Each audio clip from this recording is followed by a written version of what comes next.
तो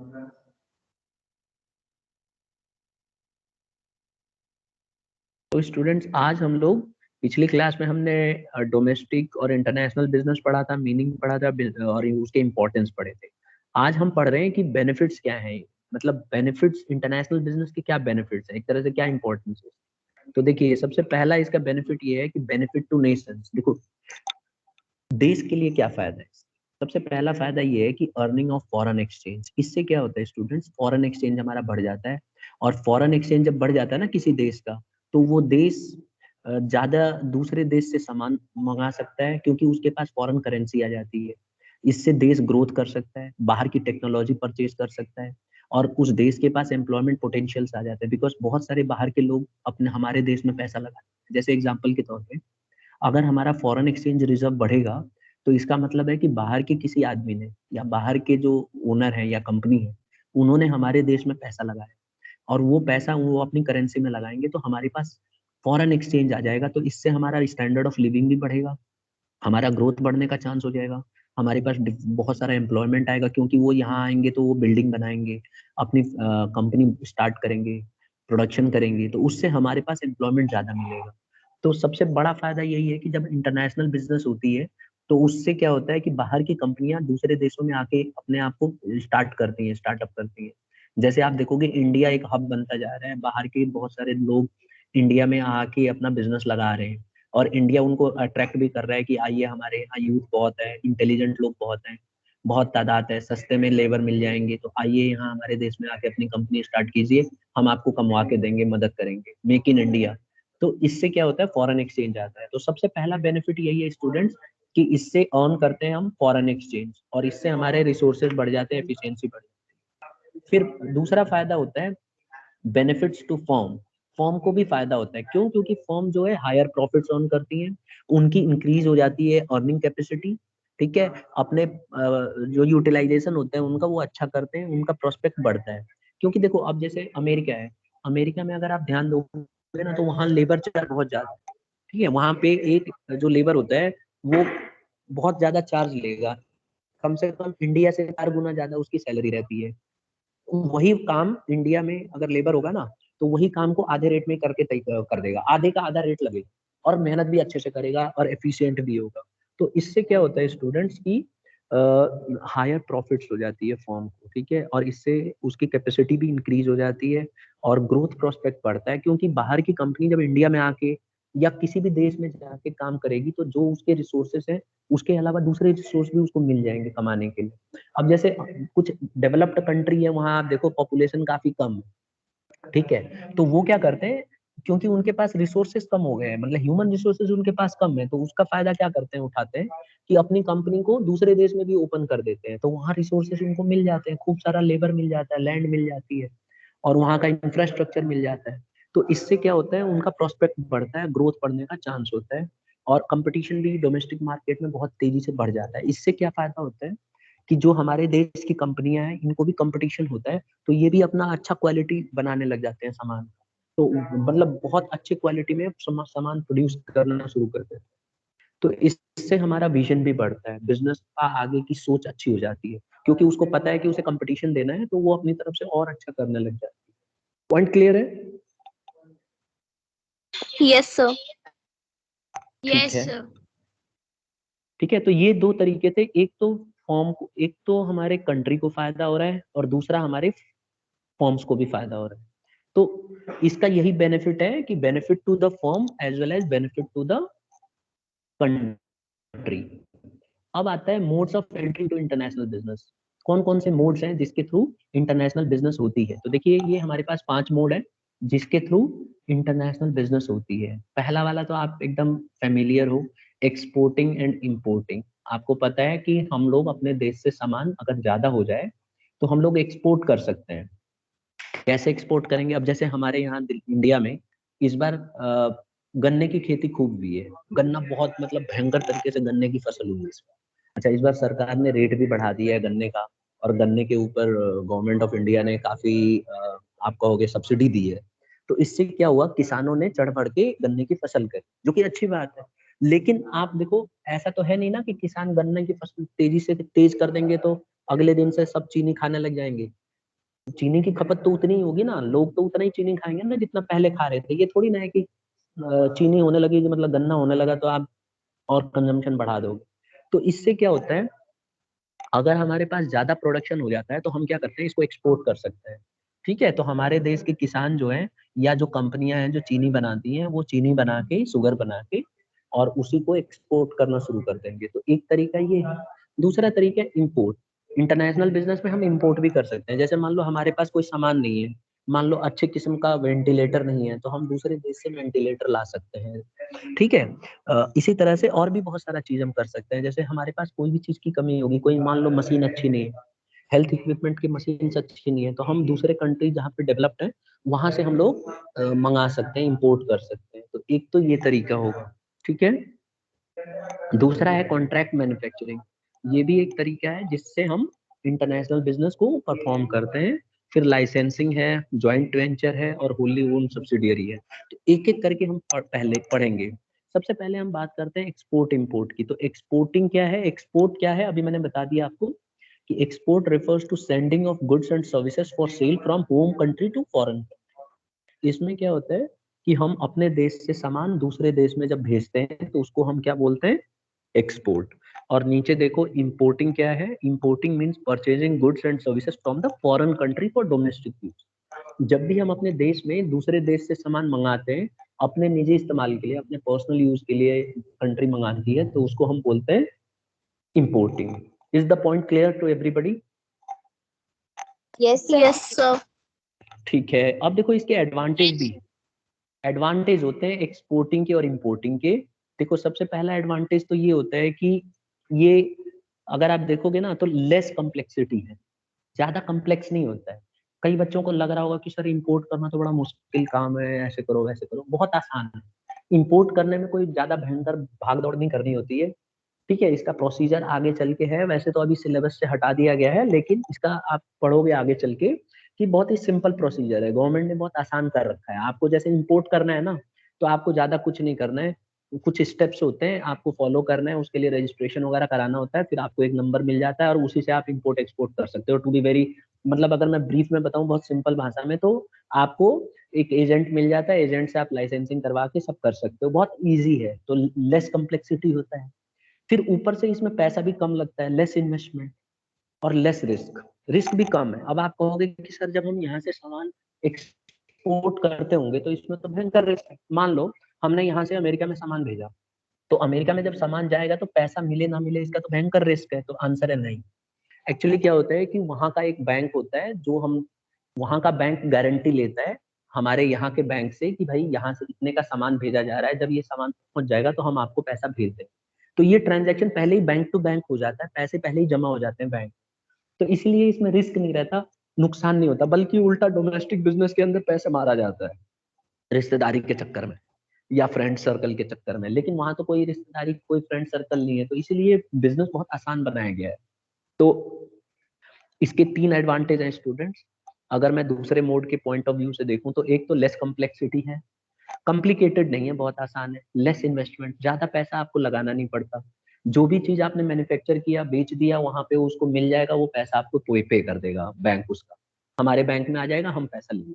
इनफैक्ट ये तक भी होता है कि अगर आप मैन्युफैक्चरिंग कर रहे हो तो आपको किस्त भी मिलती है सरकार की तरफ से। ठीक है, तो ये इसमें इन्वेस्टमेंट आपको ज्यादा नहीं करना पड़ता। इनफैक्ट हमारी इंडियन गवर्नमेंट कहती है कि हम आपको पैसा देंगे, आप मैन्युफैक्चर करो और जो भी खर्चा आएगा शुरू का स्टेज हम आपको लोन प्रोवाइड कराएंगे।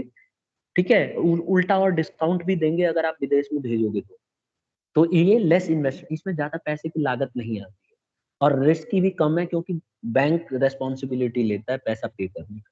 M I clear to all students? Sir हम इसमें ये पॉइंट ऐड सकते हैं कि we can make a large variety of goods available in the country through importing. बिल्कुल कर सकते हैं। इससे तो हमें वैरायटी मिलेगी ही मिलेगी, बहुत सारा, मतलब हमारे पास ऑप्शंस अवेलेबल हो जाए। ठीक है, और भी आप एडवांटेज लिख सकते हो। ठीक है, ये मैंने मेन मेन तीन एडवांटेज लिख दिए। अब इसका कुछ लिमिटेशन भी है, ऐसा नहीं है कि खाली एडवांटेज ही है, इसके नुकसान भी है। पहला नुकसान तो ये है कि जब आप विदेश में सामान भेजते हो ना, तो आपको पैकेजिंग करनी पड़ती है। ठीक है, तो पैकेजिंग जब करोगे तो उसमें अलग से खर्चा लगता है। आपको भी पता है कि अच्छे से पैकेजिंग करके जहाज में भेजना होता है। तो अगर आप पानी वाली जहाज का इस्तेमाल करते हो तो आपको फिर उसके लिए बहुत सारा खर्चा आ जाता है। आप पैकिंग बहुत प्रॉपर करना पड़ेगा, और क्योंकि वो जाते समय कभी-कभी 20-20 दिन लगता है, समुद्र के रास्ते जाता है, तो उसकी पैकेजिंग आपको ऐसे करना पड़ेगा कि मॉइस्चर ना लगे, और इन सब के लिए अलग से एडिशनल खर्चा लग जाएगा। दूसरा आता है ट्रांसपोर्टेशन। ट्रांसपोर्टेशन में स्टूडेंट्स का खर्चा लगता है, नो डाउट, क्योंकि आप जब ट्रांसपोर्टेशन करोगे तो जहाज का पैसा बहुत ज्यादा खर्च होता है।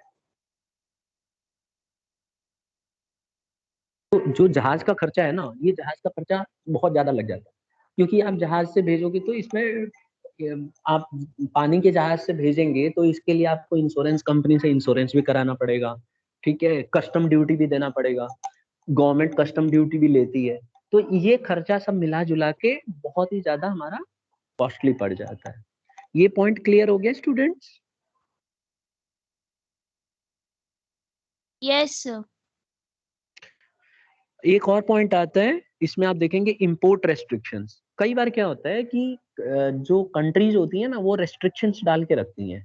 जैसे अब जैसे पाकिस्तान है, तो अब आप देखो पाकिस्तान में ना इंपोर्ट रेस्ट्रिक्शंस है, मतलब हम लोग अगर कोई सामान पाकिस्तान को बेचना चाहें तो पाकिस्तान वाले लेने से मना कर देंगे, क्योंकि हमारा और उनके बीच में अभी इस समय व्यापार नहीं चल रहा है। ठीक है, इंडिया कुछ नहीं बोलती, इंडिया तो तैयार है व्यापार करने के लिए। इंडिया ने कभी ये नहीं बोला कि हम आपको सामान नहीं बेचेंगे। वही लोग अड़े हुए हैं अपने पता नहीं कौन सी जिद की वजह से कि हम लोग आपका सामान नहीं खरीदेंगे। ठीक है, तो इंडिया कहती है ठीक है भाई मत खरीदो, हमें क्या जा रहा है। और अगर वो कल कल को मान लो मेडिसिन खरीदेंगे, अभी हमसे ना कुछ सामान वो खरीदते हैं, देखो उनकी पॉलिसी आप सुनोगे तो आपको हंसी आएगी। कुछ सामान के लिए कहते हैं नहीं हम इंपोर्ट नहीं करेंगे, इंडिया हमारा दुश्मन देश है, हम जब तक जम्मू कश्मीर का वो नहीं सॉल्व करते हम नहीं इनसे सामान खरीदते। इंडिया ने कहा ठीक है मत खरीदो भाई। बाद में पता चला जितनी भी मेडिसिन की इक्विपमेंट्स हैं हम ही से ले जाते हैं, क्योंकि मेडिसिन के फील्ड में हमारी इंडिया नंबर 1 पे है वर्ल्ड में। दवाइयाँ यहाँ पे सस्ती बनती हैं। तो वो बीच में चाइना से ले रहे थे, पता चला 3-3 4-4 गुना महँगा पड़ रहा था दवाई, और कई दवाई ऐसी थी क्वालिटी भी खराब थी उनकी। हमारी जो हमारी कंट्री की जो मेडिसिन्स हैं टॉप क्लास हैं और वर्ल्ड वाइड हैं। तो इसीलिए पाकिस्तान ने बाद में क्या किया, एग्री हो गया और चुपचाप खरीद रहा है, दवाइयाँ खरीद लेता है और कई सारे इक्विपमेंट दूसरे नहीं खरीदता।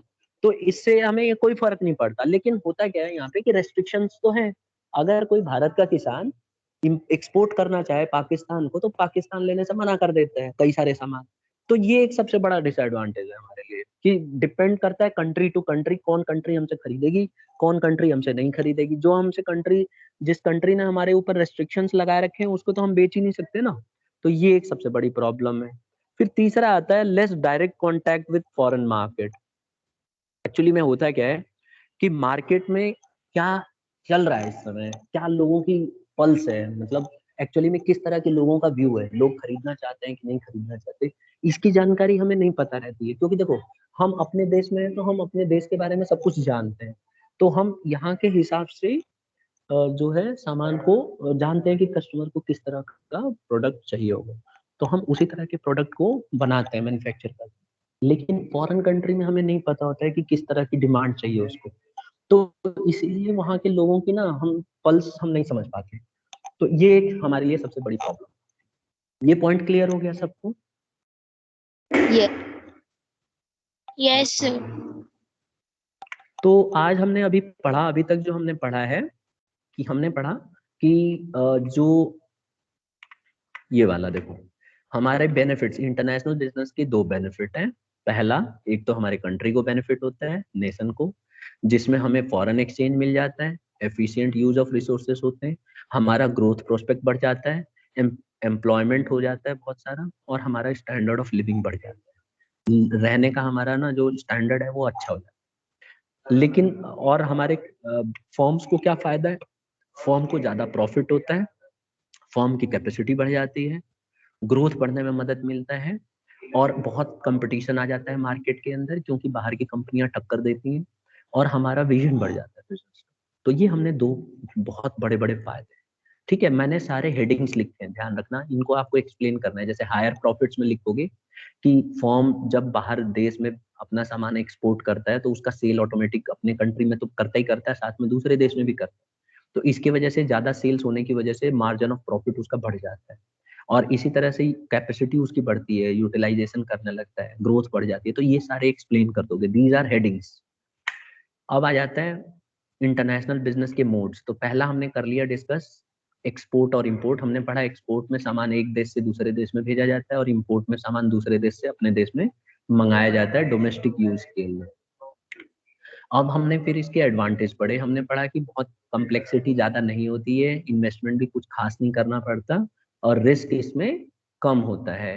ठीक है, कई बार तो डोमेस्टिक में ज्यादा नुकसान हो जाता है, फॉरेन में कम, लेकिन इसके कुछ नुकसान भी थे। पहला हमने पढ़ा कि इसका जब नुकसान है वो कॉस्ट बहुत ज्यादा पड़ जाता है सामान का, क्योंकि हमें प्रॉपर तरीके से पैकेजिंग करना होता है, इस सामान को बहुत दूर भिजवाने के लिए ट्रांसपोर्टेशन का खर्चा देना होता है। इंश्योरेंस कंपनियां ज्यादा पैसा चार्ज करती हैं क्योंकि समुद्र के रास्ते चोरी भी खूब होती है, और कस्टम ड्यूटी भी लगती है, सरकार पैसे भी लगाती है अलग से। और इम्पोर्ट रेस्ट्रिक्शन, जैसे मैंने पाकिस्तान वाला एग्जांपल देके आपको बताया कि एक इम्पोर्ट रेस्ट्रिक्शंस होती हैं, तो कई देश में हम सामान भेज नहीं पाते। और एक और पॉइंट हमने पढ़ा कि less direct contact with the foreign market. कई बार क्या होता है कि हम फॉरेन मार्केट से कांटेक्ट में ना होने की वजह से हमें वहाँ का सिचुएशन नहीं पता चलता है कि वहाँ के लोगों को किस तरह का प्रोडक्ट चाहिए, तो हम उनके पल्स को समझ नहीं पाते वहाँ के कस्टमरों। तो यहाँ तक हमने पढ़ लिया। अब दूसरा मोड ऑफ जो हमारा इंटरनेशनल बिजनेस है वो है कॉन्ट्रैक्ट मैन्युफैक्चरिंग। हाँ बोलो। सर डिसएडवांटेजेस में हम एक और ये पॉइंट भी ऐड कर सकते हैं ना कि डॉक्यूमेंटेशन और लाइसेंसिंग बहुत बिग टास्क होता है। बिल्कुल कर सकते हैं कि यहाँ पे जो, लेकिन ना वो एडिशनल कॉस्ट में ही सब आ जाएगा। अगर देखा जाए तो एडिशनल कॉस्ट में ही सब आ जाए, तो लिख सकती हो आप, अलग से और एक्सप्लेन कर देना उसको बढ़िया से। पॉइंट कर सकते हैं कि इससे कंट्री की रेपुटेशन भी अफेक्ट होती है अगर हम लो क्वालिटी का प्रोडक्ट एक्सपोर्ट करेंगे तो। हाँ, तो ये तो फायदा भी हो सकता है ना कि हम अच्छा क्वालिटी करेंगे तो एडवांटेज भी हो। ये देखो क्या होता है ना कि देखो एडवांटेज डिसएडवांटेज आप बहुत सारा बना के लिख सकते हो और वो सही भी होते हैं, लेकिन कोशिश करना चाहिए कि जो मेन मेन पॉइंट्स है ना उन पे ज्यादा एम्फेसिस करना चाहिए। लेकिन जो आपने अभी मुझे बताया एकदम सही है। हम लिख सकते हैं दोनों। एडवांटेज में लिखोगे कि जब कोई कंट्री एक्सपोर्ट करती है और अच्छा क्वालिटी करती है तो वो अपनी उसकी एक इमेज बन जाती है दूसरे देशों में, जैसे हमारी मेडिसिन में बन गई है। अब मेडिसिन में देखो हम लोग इतनी दवाइयां बेचते हैं, पूरी दुनिया में हमारा नाम है। कहीं भी किसी भी कंट्री में चले जाओ और वैक्सीन का नाम ले लो या किसी भी दवाई का नाम ले लो, पता चला इंडिया ही सबसे ज्यादा भयंकर तरीके से बेचता है। और क्वालिटी भी इंडिया के जो मेडिसिन की है बहुत हाई क्लास मानी जाती है। तो इससे रेपुटेशन अपनी बढ़ चुकी है विदेश में, है ना। और अगर यही हम खराब बेचने लगेंगे, जैसे चाइना के साथ हुआ, देखो चाइना ने दवाइयां भेजी थी, कहीं खराब निकली। और आपको ने सुना होगा न्यूज़पेपर में, जब कोरोना हुआ था तो पाकिस्तान ने भेज दिए थे ये मास्क। ठीक है, तो पाकिस्तान में खूब हल्ला हुआ था, उन्होंने बोला था यार ये तो बहुत घटिया क्वालिटी का मास्क भेज दिया था उन्होंने। तो इस तरह से करने पे रेपुटेशन भी खराब। दोनों चीजें लिख सकती हो, ठीक है। Yes sir. अब हम आ जाते हैं बेटा कॉन्ट्रैक्ट मैन्युफैक्चरिंग। देखो सबसे पहले समझते हैं कॉन्ट्रैक्ट मैन्युफैक्चरिंग होती क्या है। देखो, a company enters into a contract with a local manufacturer in a foreign country. इसमें क्या होता है कि एक कंपनी, विदेश में कोई कंपनी है, फॉरेन कंट्री है, वहां के एक मैन्युफैक्चरर से कॉन्ट्रैक्ट बना लेता है, मतलब एग्रीमेंट कर लेता है, बात कर लेता है, डॉक्यूमेंट बनवा लेता है। The contract is for getting certain components और goods produced as per specifications given. अब ये कॉन्ट्रैक्ट किस बात का, ये कॉन्ट्रैक्ट होता है कि फलाना सामान हम भेजेंगे और सामान की क्वालिटी इस तरह की होगी, तो इस चीज का कॉन्ट्रैक्ट बनता है। इसको हम आउटसोर्सिंग भी बोलते हैं। जैसे मान लो अमेरिका ने हमसे ऑर्डर दे दिया हमें कि भाई हमें इस तरह का सामान आप बनवा के भेजिए, तो हमारी कंपनी की, हमारे देश के जो कंपनी है उससे कॉन्ट्रैक्ट हो जाएगा। फिर हम क्या करेंगे कि हम लोग सामान को बनाएंगे जैसा उसने बोला होगा और उसी तरह का सामान बना के जो उसने स्पेसिफिकेशन दिया होगा हम उसको आगे बेच देंगे। तो इसको बोलते हैं कॉन्ट्रैक्ट मैन्युफैक्चरिंग। ये एक ऐसा तरीका है जिसमें दो देशों के बीच में एग्रीमेंट हो जाता है, कंपनियों के बीच में, और जैसे जैसे वो कहते हैं उसका सामान बनाया जाता है और उसके बदले पैसा लिया जाता है। ठीक है। अब ये कैसे हो सकते हैं, फॉर्म्स ऑफ कॉन्ट्रैक्ट मैन्युफैक्चरिंग क्या क्या होता है। जैसे मोबाइल फोन कंपोनेंट्स हैं, आपने देखा होगा, तो इसके लिए हम लोग कॉन्ट्रैक्ट मैन्युफैक्चरिंग करते हैं। जैसे हम लोग मोबाइल फोन देखो इंडिया में खूब बन रहे हैं, अब स्टार्ट हो गए बनने। देखना आगे आने वाले टाइम में हमारा बैटरी का हब हो जाएगा, चिप्स भी हम लोग अब बनाना शुरू कर रहे हैं। तो ऐसे में क्या होता था, अब पहले हमारे पास चिप्स इतनी नहीं होती थी, अभी भी नहीं है।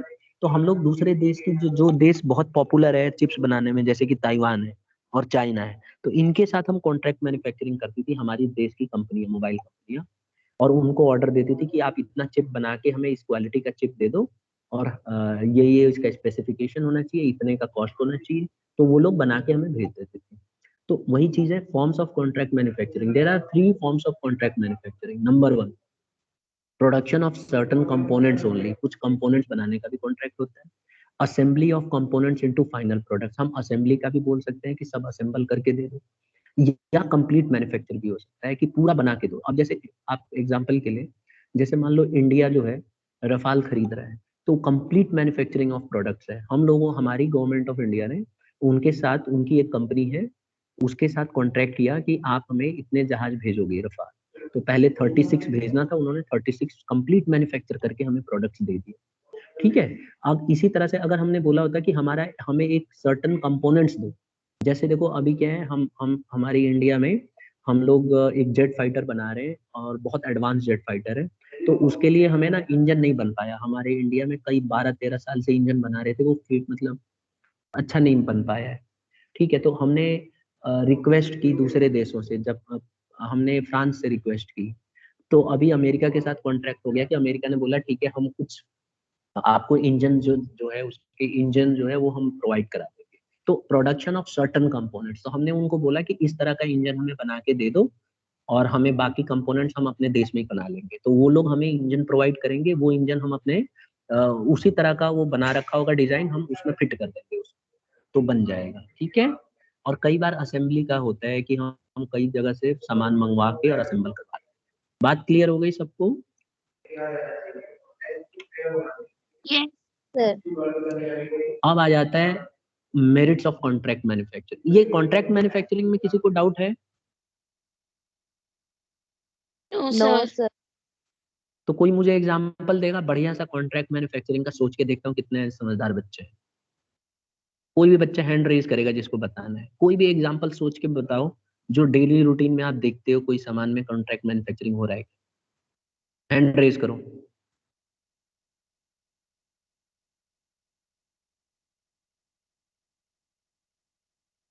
ठीक है, तनीषा बंसल ने हैंड रेज किया है, और बच्चा कोई, और भी बच्चे हैं, दिव्या ने हैंड रेज किया, गुड। और तनीषा ने, ठीक है, तनीषा ने पहले किया था, पहले ये समझेंगी, कोई एग्जांपल देंगी, फिर दिव्या देंगी। बोलो तनीषा, स्टार्ट हो जाओ। सर लाइक जैसे कंप्यूटर असेंबलिंग होती है तो डिफरेंट पार्ट्स आते हैं डिफरेंट डिफरेंट कंपनीज के, और फिर वो एक जगह जाके असेंबल होते हैं, तो उसको भी कॉन्ट्रैक्ट मैन्युफैक्चरिंग बोल सकते हैं। लेकिन वो तो हमारे ही देश में होते हैं ना, जैसे कौन सी कंपनी का कंप्यूटर की बात कर रही हैं आप? सर कंप्यूटर में अलग अलग पार्ट्स, अलग अलग कंपनी। हाँ हो, मैं मानता हूँ, तो जो इंडिया में कंप्यूटर बन रहे हैं, वो तो सब पार्ट्स इंडिया में ही मिल जाते हैं, या बाहर से मंगाते हैं हम लोग? Photocopy machine.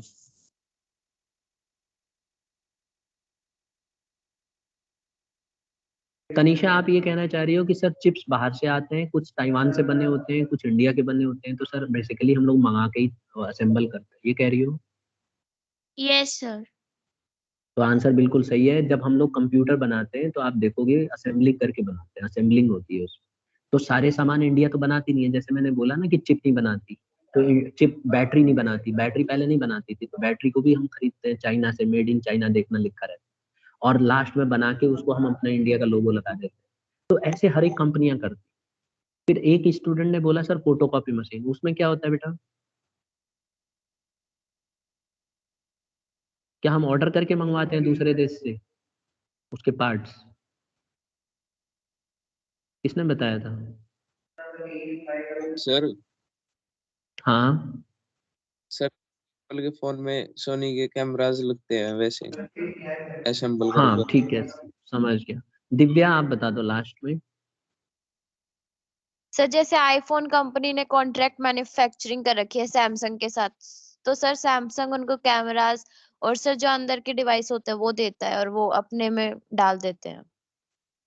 बिल्कुल सही है। ठीक है, तो वो लोग क्या करते हैं, कैमरे जो है, मैंने एक बार डिस्कस भी किया था कि आईफोन ने सैमसंग से कैमरा, सैमसंग ने पहले मैन्युफैक्चर कर लिया, तो उसको बोला कि तुम मत मैन्युफैक्चर पहले मत लगाओ, हमें दे दो, हम आपको करोड़ों रुपए दे देंगे, और बाद में 1 साल बाद या 4 महीने बाद तुम लगा लेना। तो इस तरह से कॉन्ट्रैक्ट हो जाता है, एग्रीमेंट हो जाता है, और फिर ऐसे ही करती है कंपनी, एक दूसरे की मदद करती है। ठीक है, तो यही था। अब देखो इसमें सबसे पहले तो कुछ एडवांटेजेस भी होते हैं। क्या एडवांटेज होते हैं? पहला advantage, goods can be produced on large scale without any investment. इसमें बिना इन्वेस्टमेंट किए आप खूब सारा प्रोडक्शन कर सकते हो, कम इन्वेस्टमेंट करके लार्ज क्वांटिटी में प्रोड्यूस हो सकता है गुड्स। तो it can be produce on large scale, क्योंकि इसमें आपको कुछ नहीं करना। अब जैसे मान लो चिप बनाना है, चिप बनाने के लिए खरबों रुपए लगते हैं। ये मत सोचना कि चिप सस्ते में बन जाता है, बनता सस्ते में है, लेकिन शुरुआत में आपको बहुत इन्वेस्टमेंट करना पड़ता है। तो इसके लिए आपको पैसा नहीं लगाना है, आप कॉन्ट्रैक्ट मैन्युफैक्चरिंग में उसको बता दो कंपनी को कि मेरे को इतने चिप चाहिए और इतने महीने के अंदर चाहिए वो, और ये स्टैंडर्ड चाहिए, तो वो कंपनी आपको बना के सप्लाई कर देगी। फिर इसमें रिस्क भी कम है, क्योंकि कई बार क्या होता है, आप चिप बना रहे हो, टेक्नोलॉजी इतनी फास्ट हो गई है कि पता चला आप चिप बना रहे हो, आपसे एडवांस टेक्नोलॉजी किसी और ने बना दी। पता चला बैटरी बना रहे हो, बैटरी एडवांस बन रही है। अब देखो इंडिया में, अभी मैं पढ़ रहा था परसों कि इंडिया में एक कंपनी है, वो क्या कर रही है, समुद्र के पानी से चिप वो बना रही है, बैटरी। तो उसमें क्या है, ये बहुत एडवांस है। अब इस टेक्नोलॉजी के ऊपर सारी दुनिया में काम चल रहा है। अब एक्चुअली क्या है, जो समुद्र का पानी मिलता है उसमें एक केमिकल है जिसकी मदद से हम लोग बैटरी बना सकते हैं सस्ती, और डबल स्पीड से चलेगी, पावर भी ज्यादा होगा उसका। तो इंडिया उसी पे काम कर रही है। और हमारा समुद्र की एरिया चारों तरफ से है ही, पानी की कमी है नहीं समुद्र में, तो जम के पानी का इस्तेमाल करो, केमिकल निकालो और बैटरी बना डालो। तो आगे आने वाले टाइम में आप देखोगे बैटरी और सस्ती हो जाएगी। खास करके इंडिया की जो कंपनी है जो इस पे काम कर रही है, वो बहुत ज्यादा एडवांस हो रही है। और अभी इस पे आप देखोगे कई कंपनियां जो हैं इस पे, अमेरिका की भी, चाइना की भी कंपनियां अब इसमें रिसर्च में लग गई हैं। तो ये इस तरह से होता है, पता चला आप इन्वेस्ट कर रहे हो और तो किसी और ने बना दिया ना।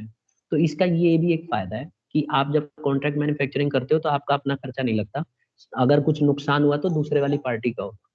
तीसरा है getting products with lower material and labour cost. इसमें क्या होता है, आपको ना मतलब सस्ता पड़ जाता है, लेबर कॉस्ट भी आपको सस्ती पड़ती है, क्योंकि जिस देश में ये सब बना रहे होते हैं ना जो कंपनी, उसने पहले से ही अपने लेबरों को ट्रेंड कर रखा हो। तो आपको हो सकता है कि वो सामान अगर आप खुद बनाओगे तो महंगा पड़ जाएगा और दूसरे से लोगे तो सस्ता पड़ जाएगा। और एक और है utilisation of idle capacity of the manufacturer. इसमें क्या होता है, आप जो जब आप किसी और से मंगाओगे तो आपके पास खाली टाइम हो जाएगा, तो उसका आप इस्तेमाल कर सकते हो समय का। और प्रोड्यूसर में gate export incentives from the government.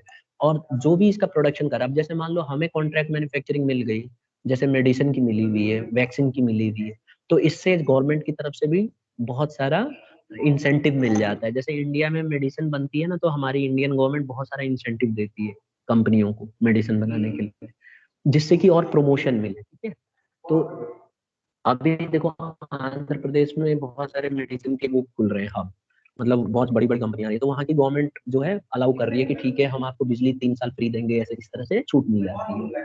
तो ये एक सबसे बड़ा फायदा। अब बात करते हैं इसके डिसएडवांटेज की। पहला है क्वालिटी को लेके प्रॉब्लम आती है। जब हम किसी से कॉन्ट्रैक्ट मैन्युफैक्चरिंग करते हैं तो हो सकता है कि हमारी जिस कंपनी से कॉन्ट्रैक्ट हुआ है या जिस देश की कंपनी से कॉन्ट्रैक्ट हुआ है वो उतना अच्छा स्टैंडर्ड का सामान हमें ना दे पाए। तो क्वालिटी को लेके कई बार प्रॉब्लम होता है, क्योंकि सामान हम तो खुद बना नहीं रहे हैं। तो कई बार ऐसा भी होता है कि सामान वो घटिया क्वालिटी का सप्लाई कर दे। फिर आता है no freedom in the production process. Producer है, देखो जो प्रोड्यू अब जैसे मान लो हमारी कंट्री, किसी ने हमारे साथ कॉन्ट्रैक्ट किया और उसने कंडीशन दे दी कि ऐसे ऐसे प्रोडक्ट होना चाहिए, ग्रीन कलर का होना चाहिए या रेड कलर का होना चाहिए, तो हमारे पास ऑप्शन नहीं होता है, हम उसको बदल नहीं सकते, हम उसके स्पेसिफिकेशंस के हिसाब से ही सामान को स्ट्रिक्टली बनाएंगे। तो हमारे पास प्रोडक्शन करने के लिए फ्रीडम नहीं होता है, जिस बंदे ने ऑर्डर दिया है उसके ऑर्डर के हिसाब से ही हम सामान को बनाते हैं। और तीसरा, नो फ्रीडम टू सेल। एक बार हमारे साथ कॉन्ट्रैक्ट हो गया, जैसे मान लो कॉन्ट्रैक्ट हुआ है कि हमें 1 लाख पीसेस बना के देने हैं, तो 1 लाख पीसेस आपको पहले उसको देना पड़ेगा। अगर आप उसको नहीं दोगे तो फिर वो गलत माना जाएगा और आप किसी थर्ड पार्टी को नहीं बेच सकते। तो ये एक सबसे बड़ा डिसएडवांटेज। ठीक है स्टूडेंट्स? Yes sir. ठीक है, तो आज हम इतना करते हैं, अगली क्लास में हम अलग वाला मोड करेंगे, लाइसेंसिंग एंड फ्रेंचाइजिंग। आज हम इतने पे रहने देते हैं। मैं चाहूंगा कि नोट्स ना आप यहाँ तक बना के और प्रॉपर तरीके से करके रखो काम को। ठीक है।